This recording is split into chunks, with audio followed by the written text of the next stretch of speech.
This is ZNS Total Sports, brought to you by Fourth Terrace Diagnostic Center.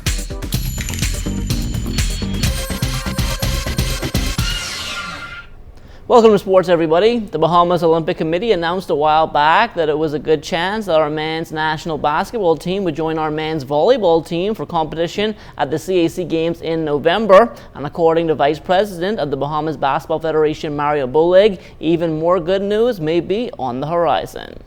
With the men's qualifying, we had an idea prior to leaving Mexico that we would have qualified. It was a surprise to us when we realized that the women's would have also, because of their high finish of 5th place in the CBC.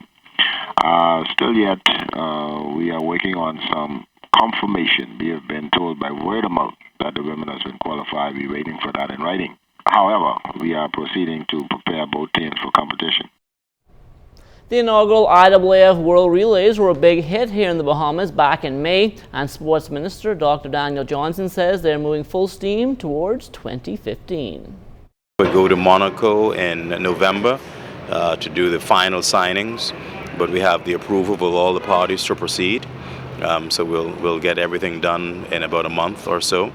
But we are on for 2015, and that's going to be one of a series of major events for the Bahamas in sports tourism for next year.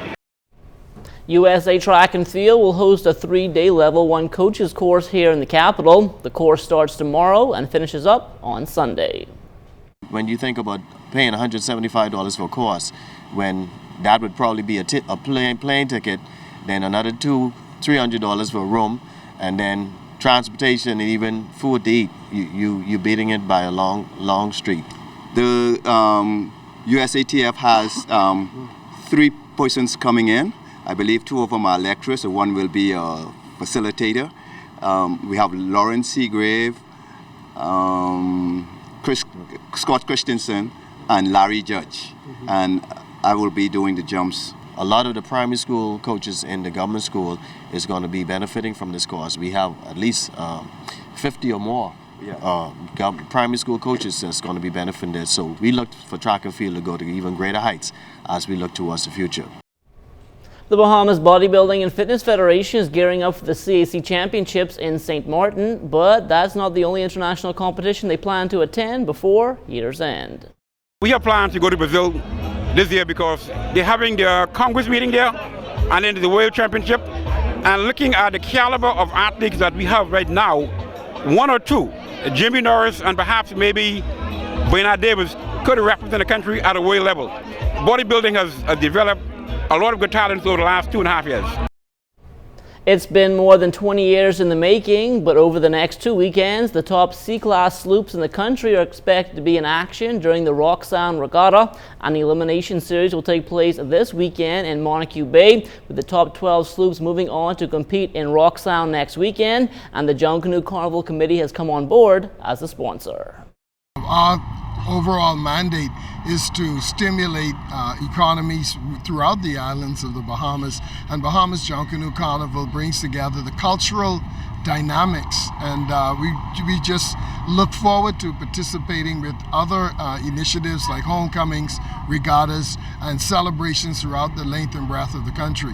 This regatta will hopefully provide the sort of seed money for many families in an area that has been economically depressed for well over 20 years. And we are hoping to do similar things like this.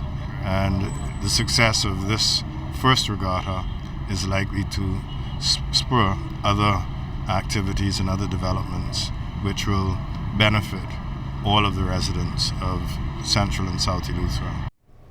Some of the top pool sharks in the country were at Hollywood Billiards earlier this week, looking to bring their respective teams one step closer to a championship. Marcio Smith plays with the Hollywood Destroyers. We are shooting the #1 team, and it's a tough one for us, but we can fight and we can kick. We ain't going down without a fight.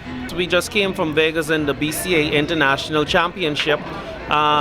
We played 7 before in it, but this year it was real rough. We got put in the highest, the Masters division, and It caught one of our best players, Roosevelt Moss. He passed away right before we went, and it was a little hard on the team, and without him, it really was, playing on us. But we feel that next year we'll do much, much better, and we can see that pool is headed in a very positive direction, seeing that we just came from Freeport, where Nassau carried first place with Dario Woodside, and I came third, and we had Albaconians and everyone there. So we can see the spread of pool is really starting to grow much better, much further.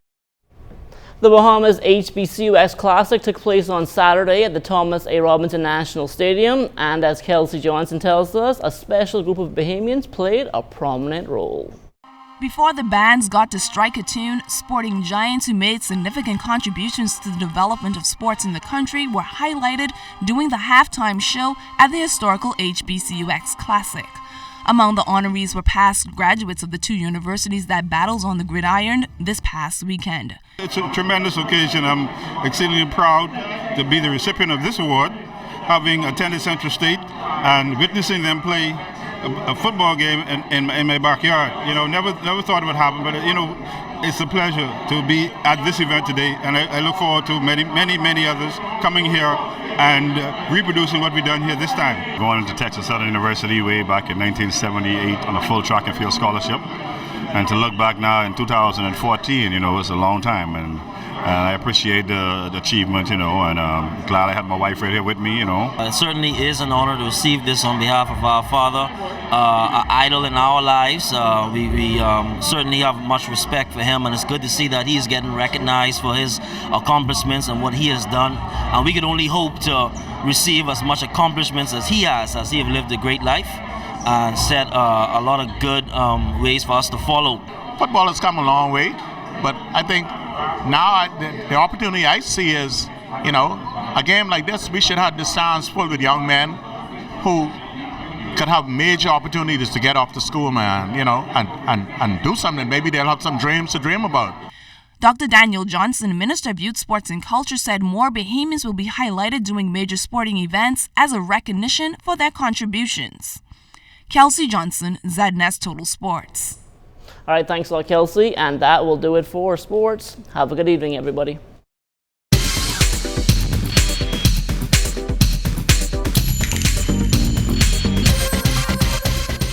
This is ZNS Total Sports, brought to you by Fourth Terrace Diagnostic Center.